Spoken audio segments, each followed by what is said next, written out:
Jesus seja conosco. A existência de Deus. Um dos princípios básicos da doutrina espírita é a existência de Deus, como Criador de tudo que existe e que não foi obra do homem. Allan Kardec, em O Livro dos Espíritos, ele iniciou esse livro, a construção desse livro, dedicando o primeiro capítulo deste livro ao tema Deus e as provas da sua existência. E na questão 4 de O Livro dos Espíritos, ele pergunta aos espíritos superiores onde encontrar a prova da existência de Deus. E os espíritos respondem que não há um efeito sem causa. E dizem: procurai a causa de tudo o que não foi feito pelo homem, e a vossa razão vos responderá. Jesus, em vários momentos nas suas pregações, ele mostrou-nos que acima dele existe, nos seus momentos de pregação, ele quis assim demonstrar uma força maior, um ser superior a comandar tudo. Quando ele coloca que a doutrina, palavras de Jesus, a doutrina que vos ensino não é minha, é do Pai que me enviou. Tudo o que vos ensino, eu vi na casa do Pai. No momento em que um moço se aproxima dele e lhe pergunta quais as boas obras que ele deveria fazer para conseguir a vida eterna, antes de fazer essa pergunta, ele já inicia dizendo assim: bom mestre, que devo fazer, quais as boas obras que devo realizar para obter a vida eterna? Jesus responde logo de imediato dizendo: por que me chamais bom? Só Deus é bom. Para que ficasse bem claro que acima dele, para aqueles que estavam ali lhe ouvindo, acima dele, Jesus, existia um ser maior, um ser superior, Deus. Deus não se mostra, ele se revela através das suas obras. E é isso que as pessoas que se opõem à ideia da existência de Deus têm dificuldade em entender. Elas querem uma prova, uma demonstração concreta de que Deus existe. Não conseguem uma compreensão através da revelação dele por tudo que ele criou, através de tudo que ele criou. Então essas pessoas são consideradas, são tidas como ateu.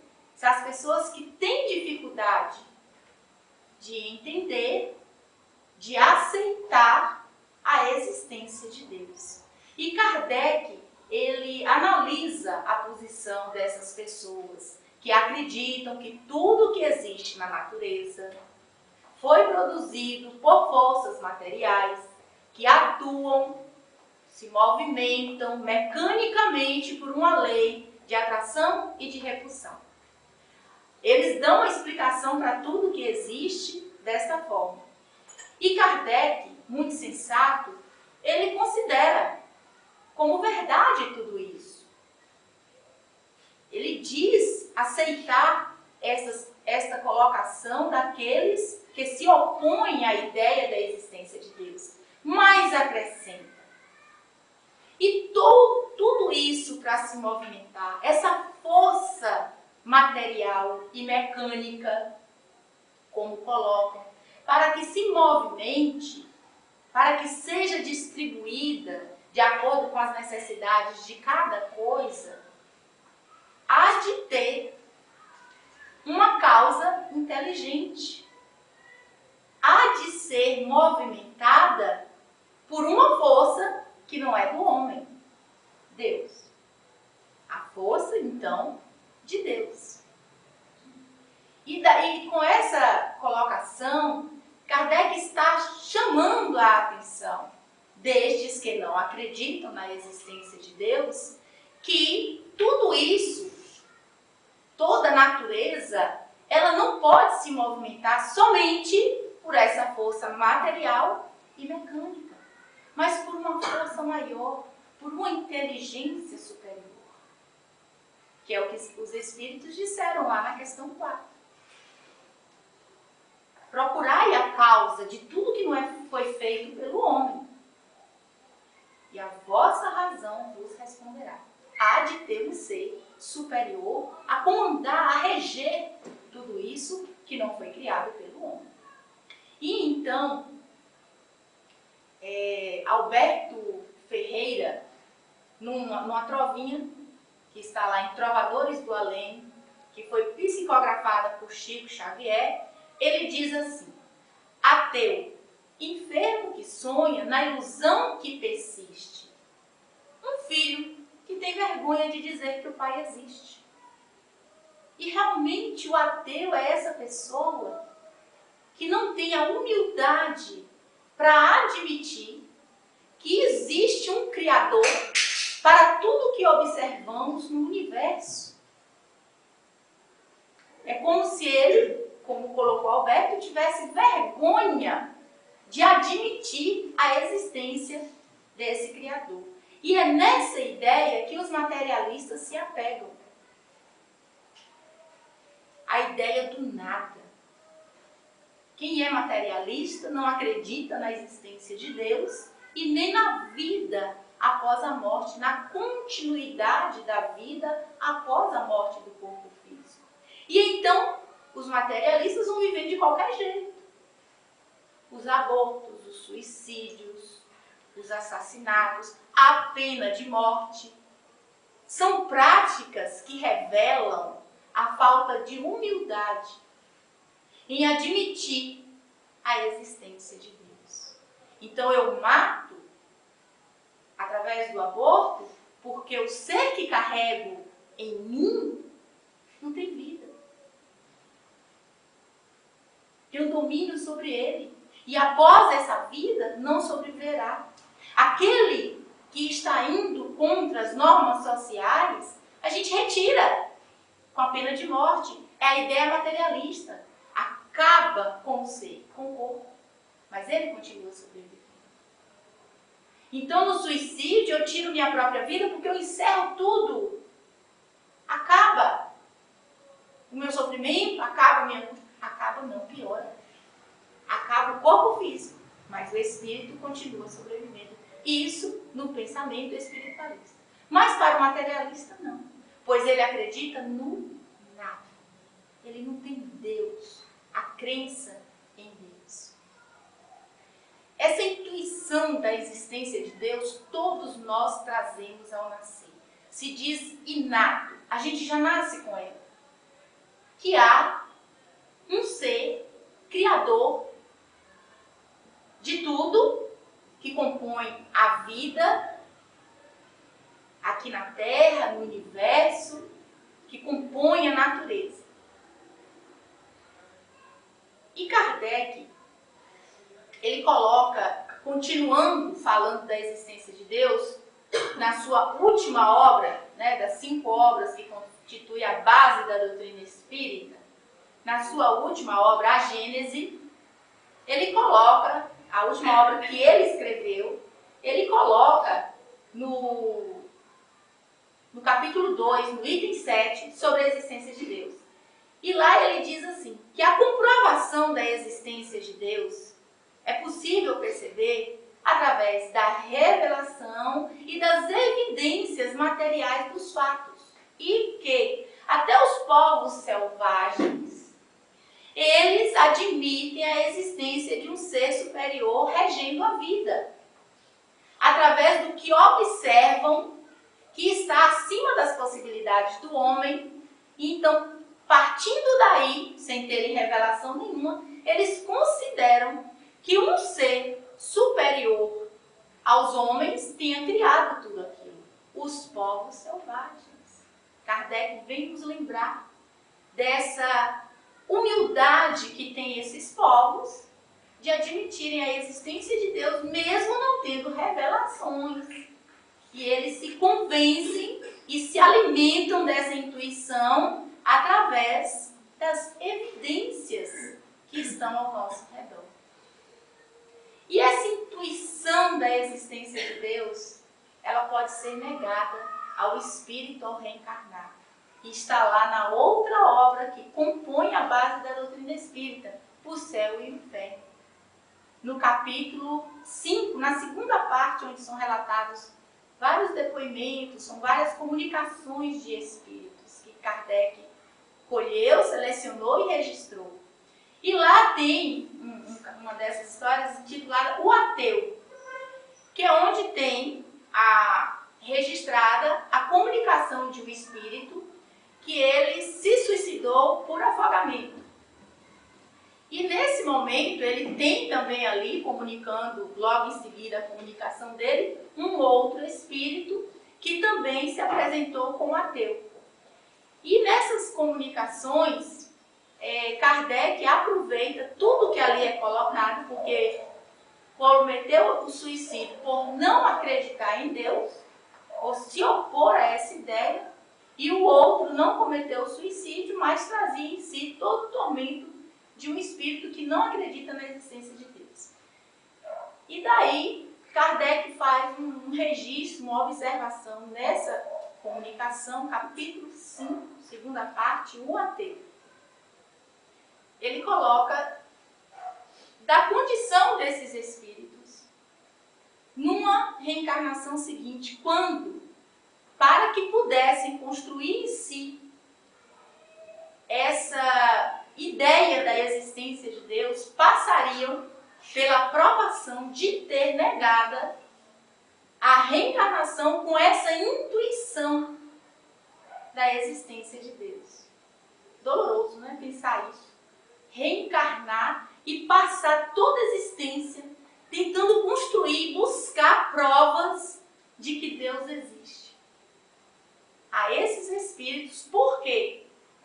Permaneciam com o orgulho muito forte conduzindo as suas atitudes, ainda tinham muito presente em si a presunção, ficavam absorvidos por essa ideia de que acima deles não existe um ser superior, e por ainda não apresentarem um arrependimento profundo para que pudessem buscar essas correções. Então a provação constituiria, enquanto encarnados, de passarem a existência buscando construir, coletar, registrar em si as provas da existência de Deus, como Criador de tudo que existe no universo e além dele.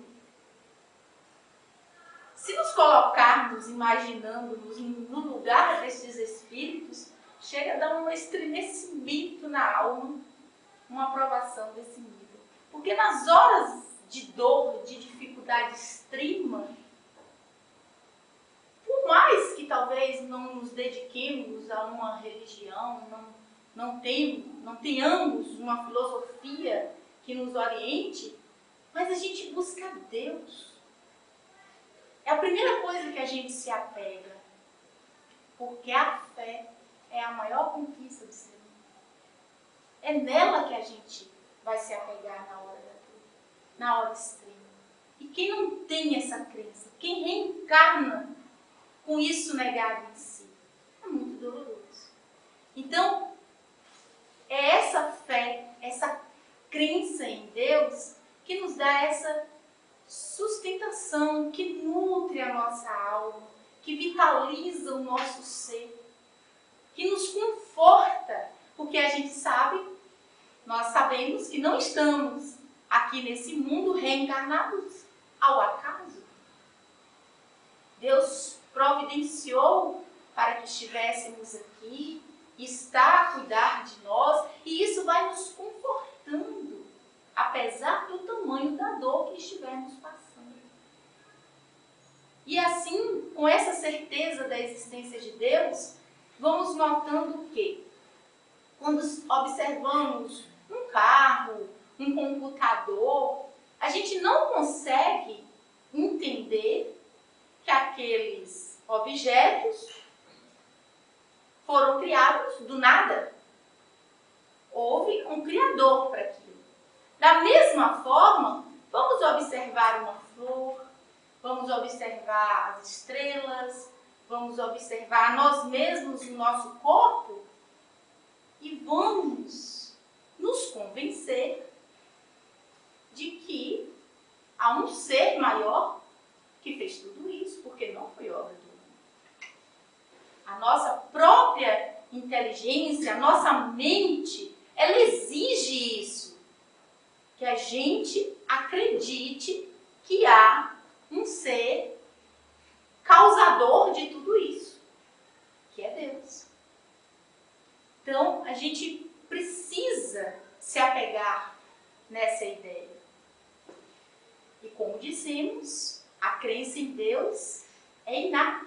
Nós trazemos em nós, mas pode ser negado, a depender da condição que o espírito esteja e da necessidade da reencarnação ali. Então, quando a gente busca entender a vida admitindo a presença de Deus como Criador de nós mesmos e de toda a natureza, qualquer dor se torna mais leve. As coisas se tornam mais compreensíveis. Porque é impossível não olharmos para uma flor, e essa daqui é artificial, não olharmos para uma flor e não admitirmos a assinatura de Deus. As obras que vamos observando em toda a natureza é a assinatura de Deus. Porque se não foi o homem quem fez, olha lá a questão 4 de O Livro dos Espíritos, que já citamos 2 vezes, se não foi o homem quem fez, foi Deus. E tudo que Deus faz é tão perfeito. É encantador. Toda a sua criação e todo o processo que Ele elabora para nós, para a nossa evolução. Não existe dor maior, dor menor, estou sofrendo mais, estou sofrendo menos. Todo mundo está na condição que necessita. A dor que para um é insuportável, para o outro já é leve. Porque cada um está no momento da existência. O que para um é leve, para o outro já é insuportável. Então cada um tem a dor que pode vencer. Tem a experiência que precisa. Eis aí, mais uma vez, o reconhecimento da existência de Deus. Em nós, agindo em nós. E isso é maravilhoso. Então, a ciência em geral, ela não cogita da ideia de Deus. Mas alguns cientistas, eles admitem essa ideia. E Einstein, que é um cientista renomado, conhecido de todos, ele reconheceu a existência de Deus. E ele colocou como a fonte necessária de energia, ele reconheceu Deus assim.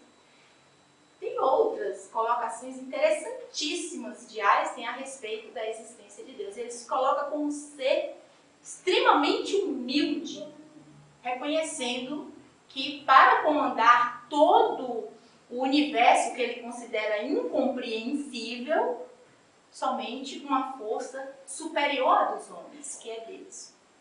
E ele coloca em uma das suas frases a respeito de Deus assim, que Deus é a fonte necessária de energia que dá o impulso primeiro para tudo que se move no universo. E é o que a gente vê lá como a questão que iniciou o Livro dos Espíritos, que os Espíritos colocam. Que Deus é a inteligência suprema, causa primeira de todas as coisas. Então, os Espíritos colocam isso. E Einstein, com o seu pensamento lógico, matemático, ele vem admitir essa ideia do mundo espiritual. Ele, um cientista.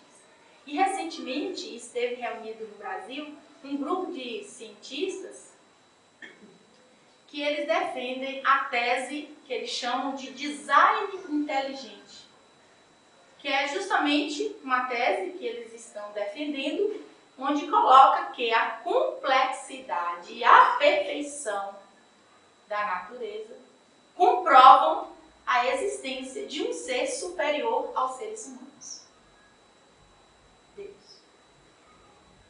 Assim, todas as vezes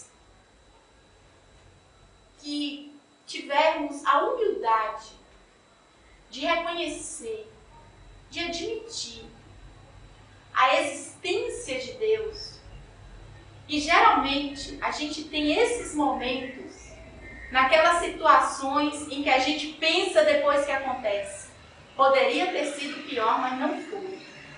Aí a gente fala assim, foi Deus. Foi Deus que evitou o mal pior. Naquela hora extrema, foi Deus que me socorreu. Tudo poderia ter acontecido de forma diferente, mas não aconteceu. Aí a gente, é como se fosse a prova que nós queríamos para ter a certeza de que Deus está conosco, nos conduzindo. São situações do nosso dia a dia que nos fazem pensar assim.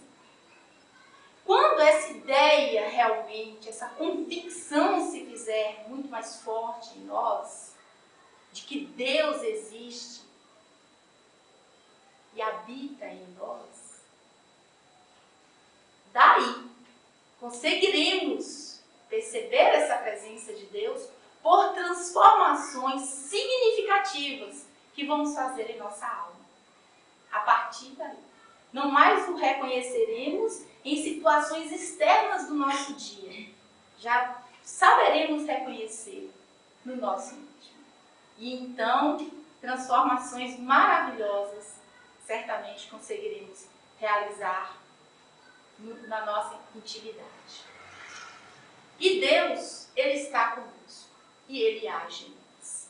E percebemos muito bem essa ação de Deus quando passamos uma boa parte do nosso tempo, ou melhor, durante o transcorrer do nosso dia, com o coração voltado para a oração. Não é ficar parado num canto, parecendo fanático, rezando, que às vezes não sabe nem o que está falando. Nós não estamos falando disso. Mas é aquele estado de alma que a gente já levanta, quando senta na cama, a gente já senta assim. Com Deus, eu me levanto. Esse pensamento já é uma oração. Obrigada, meu Deus, pela noite que tive, pelos lugares que andei, pelos contatos. E aí a gente levanta, o primeiro pensamento vai para Deus, vai para Jesus, vai buscar a assistência do mundo espiritual, o agradecimento. E aí a gente levanta e começa o dia. Sabe que situações inúmeras vão acontecer conosco naquele dia. Mas o pensamento está em Deus, buscando serenidade, lembrando do equilíbrio, lembrando do que a gente quer ser naquele dia. Isso é oração. Isso é um estado de oração. E o coração se enche de uma energia maravilhosa. Uma energia maravilhosa, porque tudo está acontecendo. E muitas vezes de forma totalmente desfavorável. Mas o coração está pulsando na direção do bem, de Deus, de Jesus, do amor. E aí a gente vai vencendo, com uma força que falamos para nós mesmos. Eu não sei onde eu encontrei tanta força para vencer esse dia. E a gente sabe, essa força foi em Deus. Isso é um estado de oração. É um momentinho para uma leitura edificante, isso ajuda muito. É o cafezinho da manhã. Não deu tempo de ler a página, a gente lê uma frase, a gente pega uma mensagenzinha dessa do centro, que às vezes fica jogada em todo canto da casa, lê uma palavra ali, e aquilo sustenta a gente, e a gente vai vencendo aquele dia. Então esse estado, manter esse estado de oração, nos ajuda a perceber a ação de Deus em nós. A presença dele em nós, junto a nós e em nós. E daí tem uma situação interessante também que acontece conosco. Quando vencemos um obstáculo, quando conseguimos algo, principalmente na nossa intimidade, que estava nos fazendo sofrer e a gente supera, né? Quando temos um momento de felicidade por algo de muito bom que nos aconteceu, que não precisa ser, como muitos acreditam, uma conquista material, coisa assim, mas da nossa alma, um alívio de uma preocupação, uma mágoa que estava nos incomodando, um momento difícil que tinha que ser resolvido entre pessoas e a gente percebe que no final tudo deu certo.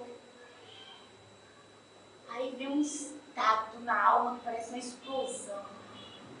E aí a gente fica numa alegria que sorri para todo mundo, para quem é bonito, para quem é feio, para quem a gente conhece, para quem a gente não conhece. E dá até logo aquele dia que somos um exemplo de pessoa bem educada. Porque estamos bem conosco. E aí cantamos e queremos dançar. Quem já dançou aqui em casa sozinho? Naquela hora estava bem feliz. Eu acredito que todo mundo já teve um momento desse, né? Se não é todo dia, mas em algum momento a gente já teve uma hora dessa. Não estava acontecendo nada, não ganhamos na loteria, ninguém falou que somos linda, nada, mas a gente estava bem. E de repente aquela música nos fez até querer dançar, cantar, porque estávamos muito felizes. E essa felicidade é na verdade, é uma reação que temos de querer dizer que estamos sendo gratos a alguém. Então esse beijar, esse querer abraçar, beijar, essa necessidade é Deus palpitando dentro de nós. É Deus palpitando. E aí nos faz desejar ser gratos. Demonstrar isso para alguém. Daquele momento íntimo de satisfação que estamos vivendo. Deus está sempre conosco. E essa certeza a gente vai conquistando pelas experiências que a vida vai nos dando. Mas nem sempre a gente consegue perceber essa presença de Deus no nosso mundo. Porque, como dissemos, depende muito do nosso estado de espírito muitas vezes. Então, Rubens Romanelli, ele foi um educador mineiro. Ele se dedicou ao movimento espírita. Ele morreu no ano de 1978, num acidente muito trágico automobilístico. Ele estava com a família. E ele morreu justamente na véspera do Natal. O acidente aconteceu dia 22 de dezembro. Ele ficou internado na véspera de Natal, no ar. Ele estava no avião sendo transportado para uma outra cidade e transferido. E ele veio a morrer ali na véspera do Natal, dia 24 de dezembro de 1978. E ele escreveu um livro muito interessante, O Primado do Espírito. Ele escreveu esse livro encarnado. E nesse livro ele coloca uma prece que ele intitulou Prece de Quem Não Enxerga Deus. E nessa prece ele diz assim: Senhor, inundas-me no esplendor da tua luz, e contudo, cego não te vejo. Falas-me na eloquência do teu verbo, e no entanto, surdo não te ouço. Abrasas-me na ardência do teu amor, e todavia, insensível, não te vejo, não te sinto. Ó estranha contradição, tu tão perto de mim, e eu tão distante de ti. Desvela-me, Senhor, os olhos cegos de orgulho. Abra-me os ouvidos surdos de vaidade. E sensibiliza-me o coração duro de maldade, para que eu sinta, para que eu descubra a tua divina presença na intimidade do ser. Muito obrigada pela atenção de todos. Que a paz de Jesus, que Deus, nosso Pai, nos conceda um feliz retorno ao nosso